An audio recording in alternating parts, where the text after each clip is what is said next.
اللہ الرحمن الرحیم۔ السلام علیکم ورحمۃ اللہ وبرکاتہ۔ کتاب کی طرف دیکھیے۔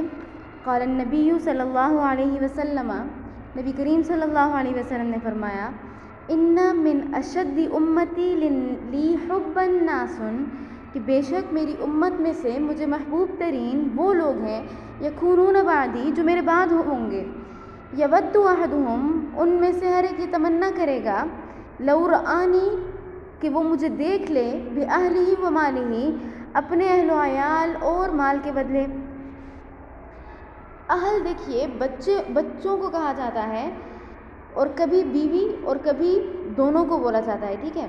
یکونون بعدی، میری دنیا سے رخصت ہونے کے بعد دنیا میں آئیں گے۔ یود احدہم، ان کی یہ تمنا ہوگی کہ کاش وہ مجھے دیکھ لیتے۔ اگر ان کے اس خیال کو اپنے کیا ہے، ان کو اپنے اس خیال کے لیے اپنے مال و عیال سب کچھ قربان کرنا پڑا تو وہ کیا کریں گے، کر لیں گے۔ حب الناس، میرے نزدیک لوگوں میں محبوب ہوں گے۔ تو اب دیکھیے سوال یہ ہوتا ہے کہ کیا یہ لوگ صحابہ سے بھی افضل ہوں گے؟ تو اس کا جواب یہ ہے کہ بعد میں آنے والے صحابہ سے کسی صورت میں بھی نہیں بڑھ سکتے۔ آدمی جتنا بلند ہو جائے مگر صحابہ سے افضل نہیں ہو سکتا۔ اللہ تعالیٰ نے صحابہ کرام کو نبی کریم صلی اللہ علیہ وسلم کی صحبت اور خدمت کے لیے چنا تھا، تو اس تمنا کے ساتھ آدمی ادنا صحابی کے برابر بھی نہیں ہو سکتا۔ اب دیکھیے ان روایات سے علماء، اس جیسی یہ حدیث ہے، ان جیسی احادیث سے علماء استدلال کرتے ہیں کہ بعد میں آنے والے بھی بعض صحابہ سے بڑھ سکتے ہیں۔ تو دیکھیے پہلی بات تو یہ ہے کہ یہ بات جمہور علماء کے اتفاق کے خلاف ہے، اور دوسری بات یہ ہے کہ اگر کوئی خاص صفت میں بڑھتا ہے تو اس کو یہ جزوی فضیلت حاصل ہوگی، مگر صحابہ کو کلی طور پر فضیلت حاصل ہے۔ آگے دیکھیے اگلی حدیث کی طرف دیکھیے۔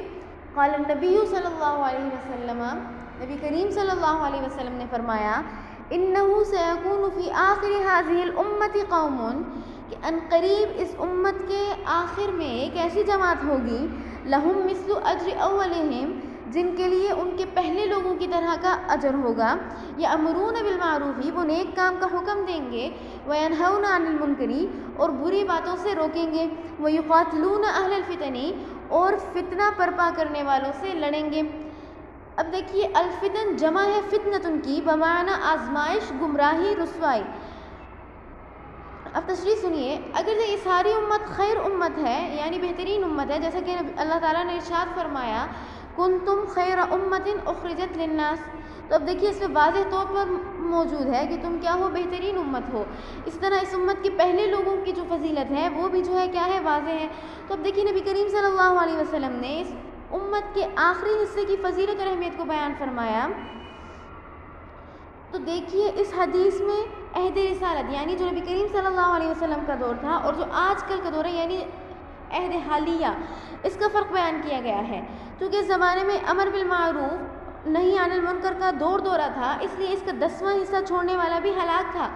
لیکن آخری دور میں جب امر بالمعروف نہی عن المنکر کا چرچا نہیں ہوگا، تو اگر کوئی شخص 10واں حصہ بھی کرے گا تو وہ نجات پا جائے گا۔ اسی فرق کو ایک جگہ یوں ارشاد فرمایا کہ جس نے میری امت کے فساد کے زمانے میں میری سنت کو تھامے رکھا، اس کے لیے 100 شہیدوں کا ثواب ہوگا۔ اب دیکھیے اس حدیث بالا میں اس امت کے آخری حصے والوں کے لیے بشارت ہے۔ ایک جگہ جو ہے کیا ہے، ارشاد فرمایا کہ میری امت کا حال بارش کی طرح ہے، جس کے بارے میں معلوم نہیں کہ اس کا اول بہتر ہے یا آخر اس کا بہتر ہے۔ آگے اگلی حدیث کی طرف دیکھیے۔